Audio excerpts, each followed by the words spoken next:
അമൃത, അവൻ പറഞ്ഞൊക്കെ കേട്ടല്ലോ?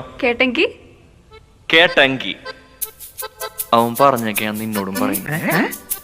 വർഷങ്ങളായിട്ട് മനസ്സിൽ കൊണ്ടു നടക്കുന്ന എങ്ങനെയാ പറയണ്ടേന്ന് എനിക്കറിയില്ലായിരുന്നു. അതുകൊണ്ട് ഇവന്റെ അടുക്ക് തന്നെ കേട്ട് പഠിക്കാന്ന് വെച്ചു. പിന്നെ ഇവൻ പ്രൊപ്പോസ് ചെയ്ത് നിൽക്കുന്ന സമയമായതുകൊണ്ട് എന്നൊന്നും പറയാൻ പറ്റില്ലല്ലോ. എന്തോന്നും പറഞ്ഞു.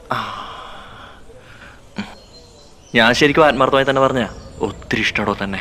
I love you. ഇതെന്താ പ്ലാസ്റ്റിക് പൂവ്? അത് പിന്നെ പെട്ടെന്ന് വേറെ പൂ കിട്ടിയില്ല. ഇതാവുമ്പോ എത്ര വർഷം കഴിഞ്ഞാലും പാടിപ്പോലല്ലോ. ഈ പൂ കാണുമ്പോഴൊക്കെ നീ എന്നെ ഓർക്കും. എനിക്ക് അമൃത ഒരുപാട് ഇഷ്ടമാണ്. കല്യാണം കഴിച്ച കൊള്ളാമെന്നുണ്ട്.